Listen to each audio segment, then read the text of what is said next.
આ દ્રશ્યો છે જૂનાગઢ નજીકના શાહપુર ગામના, જ્યાં વિકાસ એટલો બધો તીવ્ર બન્યો છે કે અહીંના ખેડૂતોએ પોતાના ખેતરે જવા માટે પણ જીવના જોખમે પસાર થવું પડે છે.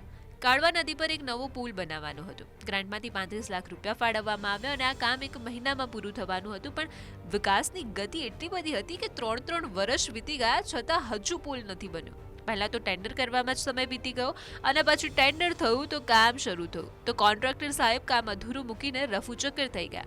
એટલે તંત્રએ એજન્સીને ટર્મિનેટ કરી અને પછી શું ફરીથી ટેન્ડર થયું, જેમાં એક એજન્સીએ ભાગ લીધો એટલે ફરીથી રીટેન્ડર કરવામાં આવ્યું. શાહપુરથી વાડલા તરફ જતા રસ્તે અંદાજે 3000 વીઘામાં ખેતરો આવેલા છે. જે ખેડૂતો શાહપુરમાં રહે છે તેમને આ કોઝવે પસાર કરવામાં ભારે હાલાકીનો સામનો કરવો પડી રહ્યો છે.